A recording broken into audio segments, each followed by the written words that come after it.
Hey, what's going on, guys? Xclusive here, and today I've got my very first Call of Duty Ghosts multiplayer video for you guys. I know last video I made was a class setup guide that I did want to get up before this video. This is kind of like my first impressions. I'm just going to talk about the game and, a whole bunch of different aspects of the game, a whole bunch of different categories, and let you guys know how it is and, compared to other CODs, how it is and all that kind of stuff. So we'll talk about that in a second, but if you guys obviously didn't see it yet, I did upload a class setup video, so if you guys have already got this game and you're struggling with it, be sure to go check out my class setup video. I'm sure it is going to be at the end of this video in like the closing, like post-roll video. But anyway, back on topic, I wanted to talk about, like I said, this game compared to others. So I've got a few different categories written down that I do want to talk about, because this game I really do feel like is its own game. Like, you can't really compare this COD to any other. The only game that you could even in the slightest compare this to is Modern Warfare 3. And the only reason I say that is because it's made by Infinity Ward, and it looks relatively similar to MW3. Like, if you look at this game,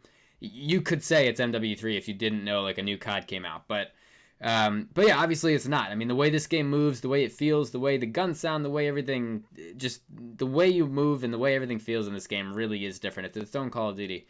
And with that, obviously, comes a few different aspects of the game that I do want to talk about in this video. So, starting with the first one I've got written down here is game pace.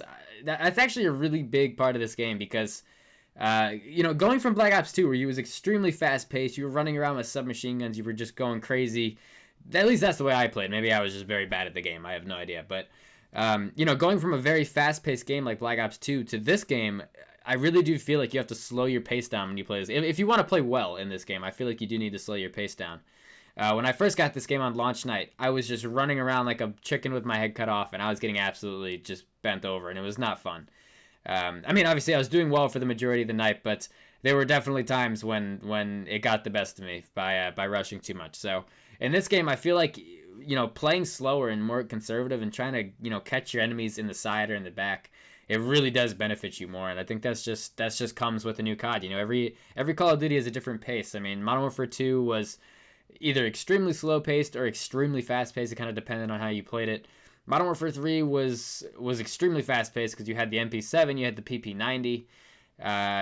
Honestly, most CODs are extremely fast-paced. I can't really think of a COD that was like extremely slow-paced, but I do feel like this game is extremely slow-paced. If you want to play well, playing slow is the way to go. That's what I'm trying to say. So if you guys do get this game, if you've already got it and you're struggling and you're trying to play as aggressive as you were in Black Ops 2, then definitely slow your pace down, because that's one thing that I personally needed to do, and it was not going very well for me on the launch day of this game. But we definitely changed it up. I think we're first prestige now, rank like, I don't even know what rank we are. I think we're ranked 40, first prestige. We're doing really, really well because we do have double XP this weekend. So we've been ranking up a lot on the live stream. So if you guys have been tuning into the streams, you guys are already going to know what I'm talking about. But anyway, actually, the gameplay you're watching right now is a really, really good gameplay. You guys are watching Domination on Stormfront if you didn't pick that up before.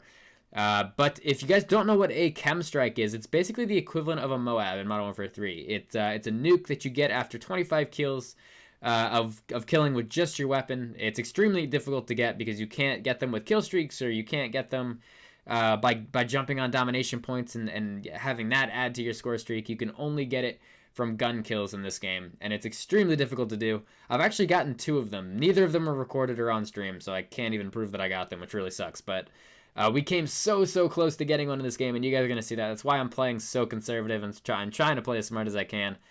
This is on launch night, so it was difficult, and I was extremely upset when I lost it. But anyway, back on topic. You guys are going to notice when I do these kind of things, I get extremely off topic. I don't know, my head just rambles, and I try and keep it all in one, specific topic, and I can't. It's not going to happen. Anyway, moving on. The maps in this game, I just kind of like remembered that by talking about Stormfront. But the maps in this game are, honestly, I don't like them. I really don't. I don't like a lot of the maps in this game. There's really only like maybe 3 or 4 maps out of like 12 that I like. All the rest of them are just way too big. Sometimes it feels like you're playing Battlefield in this game. It really does. The maps are absolutely huge. And after a while, you kind of get used to it, right? Like, you mix up your gameplay, you figure out a different way to play, and you get kind of used to it, and you kind of just adjust to what you adjust to the cards that you've been dealt, and there's not much we can do to change it. So that's kind of what we're doing now. But the maps are extremely big in this game. So if you guys are fans of small maps like Dome on World at War, or like Scrapyard, or any of those really small maps.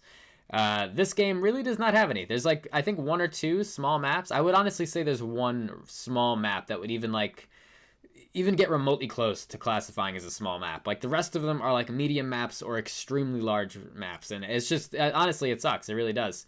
I don't know why they made the maps so big in this game. A lot of them are not very good, but there are some good ones. Don't get me wrong. This game is great, and honestly, my review of this game, I'm gonna give it to you guys early. I was gonna give it to you at the end of the video, but honestly, my review of this game is literally like a 9 out of 10. I absolutely love this game. I'm having so much fun playing it. Even though the maps are big, even though there are some issues with the game, you do kind of just get used to it, and you do, like I said, you adjust and make the best out of the cards that you've been dealt, and there's not really much we can do about it. So the only thing we can do is change and make the best of it. But yeah, the maps are extremely big. So like I said, if you're a fan of small maps, this game is going to be a struggle, for at least until you get used to things. But guns in this game are actually really good. I do enjoy a lot of them. The only issue with guns in this game is assault rifles completely take over this game. Completely take over the game. Submachine guns literally stand no chance at all. So if you guys were people that ran an MSMC like I did in Black Ops 2, where you ran like a PP90 or an MP7 in Modern Warfare 3, this game is going to be extremely difficult for you to play unless you switch to an assault rifle. The assault rifles are good at close range, they're good at long range, they're good at medium range, and the submachine guns feel like they're just only good at like, you know, like reach your hand out and touch them range, like that kind of range. And it's just, it really does, it sucks. There's only 1 submachine gun in this game that I actually would recommend using, and that's the Bison. Other than that, I think I probably just pronounced that wrong. I don't know. Probably. I don't know. Anyway. But yeah, like literally that's the only gun out of any of the other submachine guns that's actually good in this game. The rest of them just absolutely suck. And it sucks. It really does, because submachine guns, I'm a submachine gun player. I run around. I like to run and gun. And this game is really different for me because, you know, like I said, you have to slow your pace down. So I can't run and gun anymore. Otherwise, I'm just going to get killed. And I can't use a submachine gun. So it's like, you know, you really do have to adjust when you play this game. And I've seen a lot of people say that they absolutely hate this game. It's the worst Call of Duty, all that kind of stuff. And that's not true at all. Like, if you don't give it enough of a try and you're used to other CODs, damn, that was a nice 3-piece. But if you're used to other CODs and you don't give this one enough of a chance, you might not like it. But I'm telling you, give this game a chance. It is really good. I'm having so much fun with it. But yeah, so like I said, gun-wise, assault rifles really do take over this game. I recommend trying an assault rifle. There's, I think, 8 of them to choose from, and there's like 4 or 5 of them that are actually really good. And you can make do with some of the ones that are not so good, because they're still better than the submachine gun. So, yeah, assault rifles definitely take over this game. So that's one major issue, and hopefully, like I said, this is just, you know, launch. This is like launch week. So once they actually do their first little patch and they buff some guns and they nerf some guns, things are going to change, and I'm sure the submachine guns will be a little bit better than they were, and some of the assault rifles are going to absolutely suck. So as of now, before any patches, the assault rifles completely take over this game, but like I said, that'll change. But like I said earlier in the video, if you want to compare this game to anything else, it would be compared to Modern Warfare 3 or even Battlefield, like I said, because the maps are so big. But the only reason I compare this game to Modern Warfare 3 is because of the design of the game and the design of the maps and the way things look. And you'll see, like, you know, like that signature forklift that you'll always see in every Modern Warfare game that Infinity Ward makes. It's kind of like that. That's the only reason I compared it to Modern Warfare 3. But the design of this game is absolutely incredible. Seriously, this map, it looks absolutely amazing. I don't know if it looks any better. I think it'll look better for you guys on the video in 720p than it will be for me playing and streaming at the same time. But a lot of these maps look really cool. Like, I was not disappointed with the look of any of the maps, whether I liked them or not. You know, coming from like a graphic designer's standpoint, I absolutely love the design of this game. It is so cool. The way the guns look, the way everything looks, with the way the light hits some of the camos on your guns, and like the way that looks is just awesome. The design of this game is really good, and I have no idea what I just picked up. I think this is called the Chainsaw. It's like a huge-ass light machine gun. You can't even scope in with it. You can only hip fire because it's a big-ass gun that I don't think I can even lift that past my...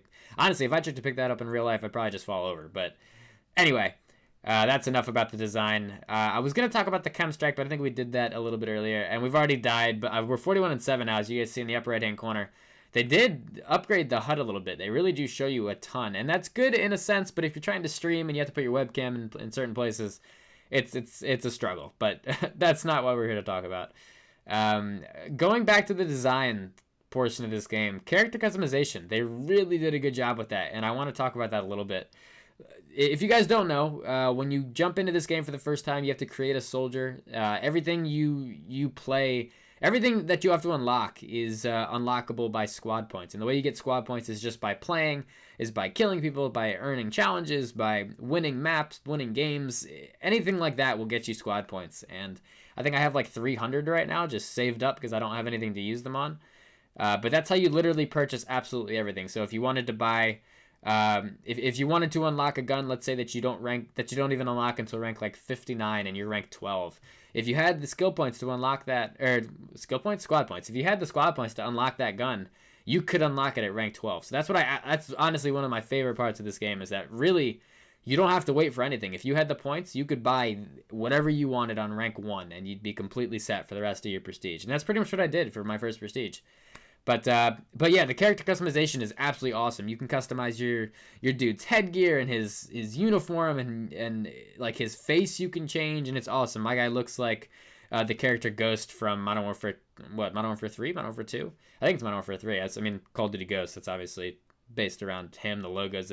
Anyway, never mind. But yeah, character customization is absolutely insane in this game. It's really, really cool. If you guys, like I said, if you haven't even picked up this game yet, definitely pick it up. It is really, really fun. This game is coming to a close, but last thing I wanted to talk about was perks. I think in this game, there are literally like 35 perks. There are a shit ton of perks in this game.